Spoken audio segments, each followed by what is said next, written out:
See what I'm seeing? Palmer. If they get her in that chopper, she's dead.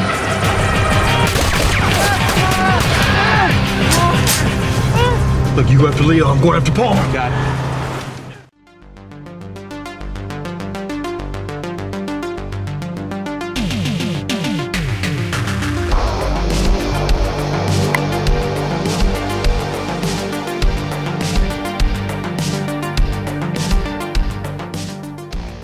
We are talking Lethal Weapon Season 1 review, obviously based on a much beloved 80s action movie that starred Danny Glover and Mel Gibson. This is basically a TV retelling starring Damon Wayans and Clayne Crawford as Mortar and Riggs, two mismatched LA police detectives.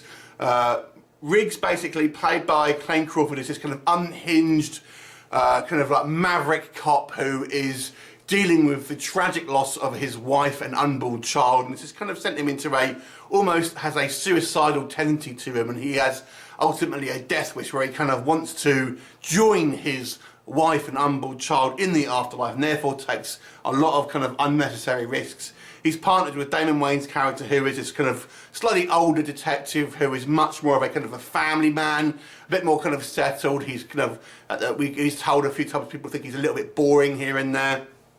And ultimately, it's a case of this kind of clash of cultures. These two guys seeing if they can get on and solve a variety of crimes as the season goes on.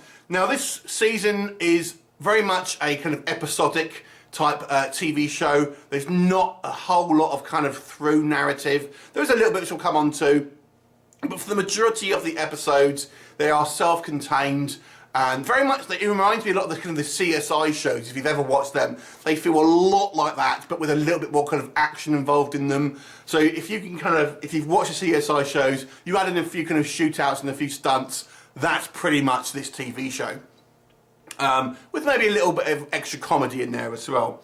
So that's your basic form. It does have a kind of a through line with the kind of Riggs's kind of wife, his dead wife.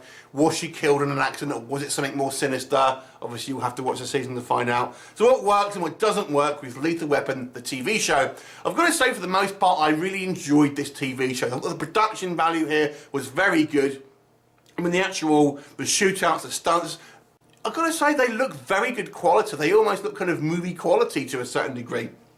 So we see a quite sort of high production value with the kind of the stunts and set pieces and stuff like that. I thought they were all very well executed. The choreography was great. The shootouts looks great, and kind of very good. It was pretty violent at times. That was all fantastic. The humour for me was for the most part pretty good. I absolutely love Damon Wayans in this. He is the star of the show to me, and certainly my favourite character. But not just him, his kind of relationship with his family, particularly his wife and his kind of like his two kids.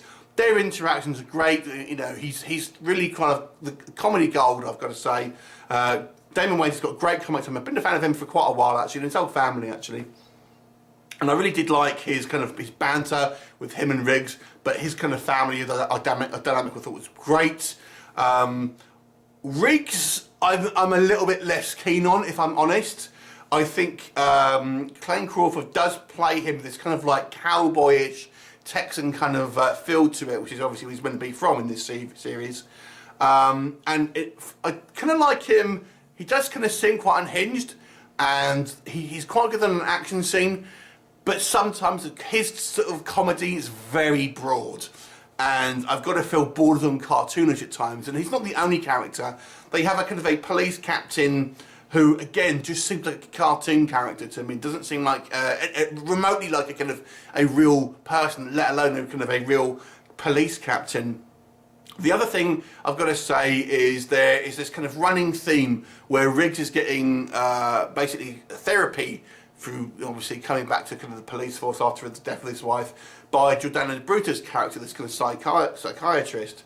And whenever we hear those scenes, it screeches to a halt. Those scenes, they're obviously trying to build some kind of like romantic tension for a kind of a future season, but to me it doesn't work. Her scenes seem so forced. I mean, there's so often that Riggs will just be kind of sitting, and you almost feel like the director kind of ushering Jordana Brewster on screen, going like, happen to walk across the screen now, and you know, make some kind of comment to Riggs or whatever. It seems so forced. She never seems to see anyone else other than Riggs. She always kind of seems to be walking past and at a kind of like an opportune moment. Those things really, really drag this kind of season down. Now, I don't think Jordana Brewster is necessarily bad in this role, but her character is not well utilised, I've got to say. It really feels like a kind of like a ball and chain around the kind of the neck of this TV show.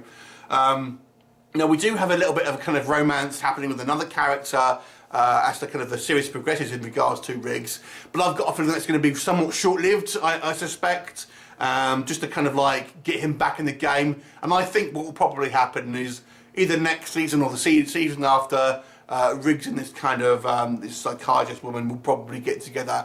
But you know, I would say stay away from that. Can't you just be a psychiatrist? Can't you just be professional with him? I hope that that's what doesn't happen, if I'm honest. I mean, they kept it pretty professional. I'd much respect it, but that much more. But overall, it's a fun show. I would have maybe liked to have seen a few more two-parters. There's not any, really. So maybe have a kind of a bit more like a running theme over a couple of episodes. If you've ever seen the show Strike Back, they tend to have little 2-episode arcs, and it kind of stretches out that kind of the story a little bit more rather than being everything kind of wrapped up normally in the one episode. But overall, if you like action movies, you'll definitely like this TV show. The production value is very good. I think the chemistry between the two leads is very good. Damon Wayans is actually hilarious, and the stunts and the action are all very good quality. So I'll give it a 7 out of 10. Have you seen it? What did you think of it? Leave me a comment, and I'll look forward to seeing you next time. Bye for now.